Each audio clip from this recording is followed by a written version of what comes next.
সামগ্রিক পরিস্থিতি ভালো নয়, ভয়াবহ।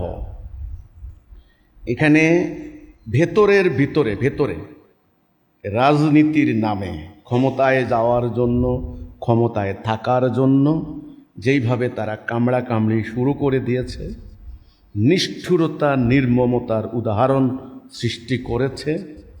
আপনি দেখবেন মিছিলগুলি যখন নামে অশ্লীল, অশ্রাব্য, আক্রমণাত্মক।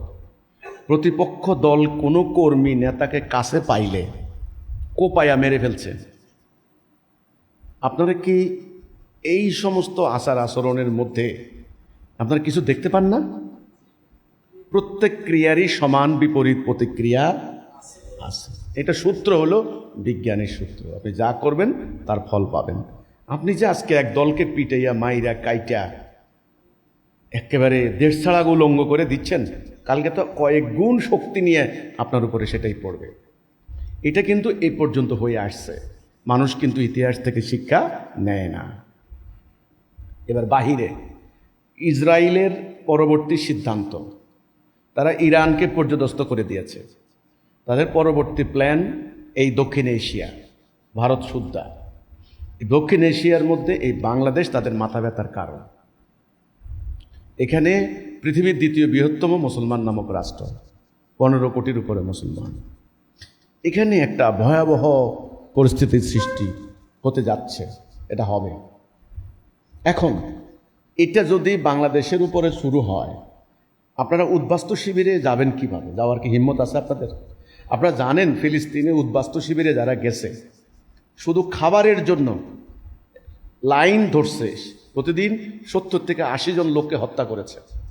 খাবারের জন্য গুলি করে হত্যা করেছে। ছোট ছোট মাসুম বাচ্চাদেরকে গুলি করে হত্যা করছে। এটা কিন্তু ফিলিস্তিনে 1 লক্ষ মারা গেছে। এখন আপনাদের উপরে যদি সেটা হয়, আপনারা কি করবেন? উদ্বাস্তু শিবিরে কোথায় যাবেন? 71 সালের যুদ্ধের টাইমে ইন্ডিয়া বর্ডার খুলে দিছিল, 1 কোটি উদ্বাস্তু হয়েছিল, ইন্ডিয়া পালাইছেন। এবার কি ইন্ডিয়া বর্ডার খুলে দিবে আপনাদেরকে?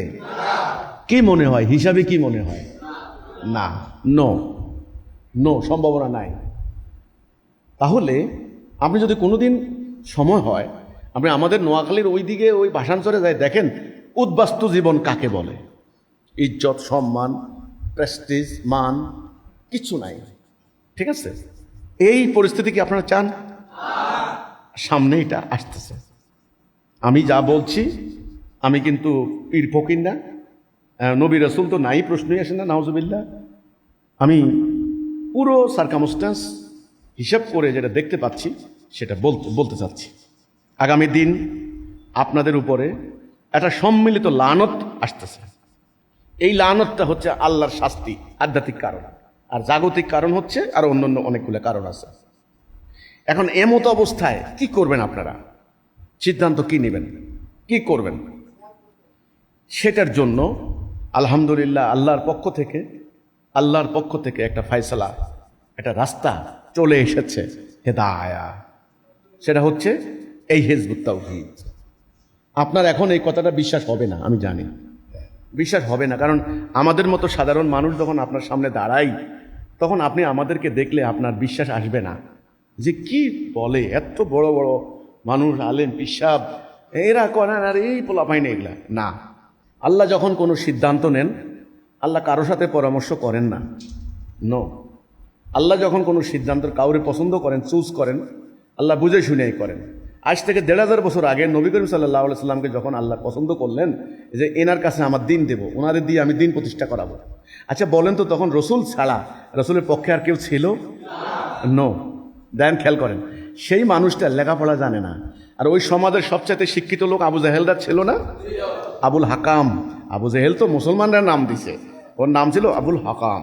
আমাদের এখন আল্লামা বলেন না, আল্লামা, শায়েখ, ওই আবুল হাকাম। আরে আল্লাহ দেখেন নাই?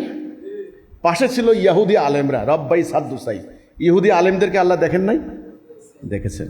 কিন্তু আল্লাহ এমন একজন লোকের পছন্দ করলেন যিনি উঁট চড়ায় ভাত খায়, বকরি চড়ায়, গরিব, বাপ মারা গেছে মায়ের পেটে, মা মারা গেছে ছোটবেলায় 6 বছর বয়সে, ইয়াতিম, আহারে, চাচার কাছে বড় হইতেছে অন্য অন্য স্বাস্থ্যবাদের সাথে। তাহলে কথাটা বুঝেন, লেখাপড়া নাই, কিছু লেখাপড়া জানেন না। এই মানুষটাকে যখন আল্লাহ পছন্দ করলেন, তিনি যখন আইসা বললেন যে আমি আল্লাহ রাসূল, আমি তোমাদেরকে ডাক দিচ্ছি, তোমরা বলো লা ইলাহা ইল্লাল্লাহ, তোমরা ভুল পথে আসো, এটা তোমাদেরকে ধ্বংস করে দেবে, তোমরা হেদায়েতে আসো। এই কথাটা কি মানছিল সমাজের লোকেরা? অহংকারে। কিন্তু কে মানছিল?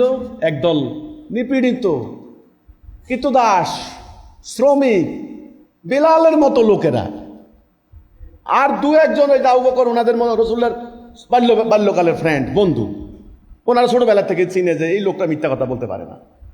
এই তো। তাহলে এখন বলেন, আজকে এইটাই হলো আল্লাহ তাআলার সারা সৃষ্টি থেকে দেখবেন, এটা আল্লাহ তাআলার একটা হিকমত। আপনি দেখেন, যারা দ্বীনকে, আলেমকে টাকা রোজগারের বাহনে বানিয়েছে, আল্লাহ ওদেরকে হেদায়েত থেকে বঞ্চিত করেছেন। বিশ্বাস হয় না আপনার? এটা এই কালামুল্লাহ শরীফ, ফুরকান, কোরআন, আল্লাহ নাজিল করা বিধান, এটাকে নিয়ে যারা ব্যবসা করা শুরু করে দিয়েছে, আল্লাহ তাদের কাছ থেকে হেদায়েত তুলে নিয়ে গেছেন। আল্লাহ বলছেন, যা, তোদেরকে আর দেবো না, যা, তোরা এটা বাটপাড়ি করে খা, দুনিয়ার যে কদিন খাতে পারোস।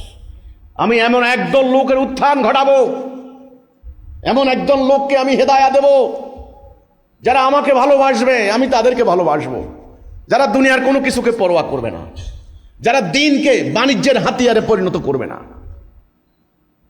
হতে পারে তারা সমাজের অপরিচিত, হতে পারে নিপীড়িত, হতে পারে তোমাদের মানদণ্ড মোতাবেক আলেম নয়, কিন্তু আমার মানদণ্ড মোতাবেক তারা মুমিন। এই সত্য আল্লাহ আমাদেরকে দান করেছেন, আলহামদুলিল্লাহ। আপনারা হতাশ হবেন না, আপনারা তাড়াতাড়ি একটা তুমুল সংগ্রামের জন্য প্রস্তুতি গ্রহণ করেন। আমার ডাক আপনার প্রত্যাখ্যান করেন না, আমার আহ্বান আপনার ইগনোর করেন না। আমার এই ডাক আল্লাহর ডাক। আমি গুনাহগার মানুষ, খুবই সাধারণ, বিশ্বাস করেন, আমি সাধারণ মানুষ, বাট আমি এই ডাক দিয়েছি আল্লাহর পক্ষ থেকে, আল্লাহর ডাক। আর আমাকে হত্যা করার জন্য এ পর্যন্ত বহু চেষ্টা করছে, বহু চেষ্টা হয়েছে, বহু, সামনেও হবে, লাভ নাই, কারণ আমি আল্লাহর মনোনীত। এই কথাটা মানতে অনেকের কষ্ট হবে, আমি জানি, কিন্তু মনে রাখেন, আজকে যেখানে বসে আপনারা কথা শুনছেন, ইনশাআল্লাহ তাআলা একদিন এই জায়গার অবস্থা কি হয় খালি দেখেন, খালি আপনারা। এই জন্য আপনারা আজকে এখানে আসছেন, আপনাদেরকে অভিনন্দন জানাই।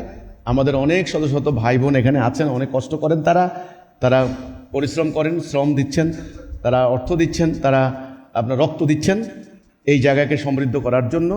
আমরা এখান থেকে সারা দুনিয়ার মানুষদেরকে আল্লাহ তাওহীদের বার্তা পৌঁছে দেবো ইনশাআল্লাহ।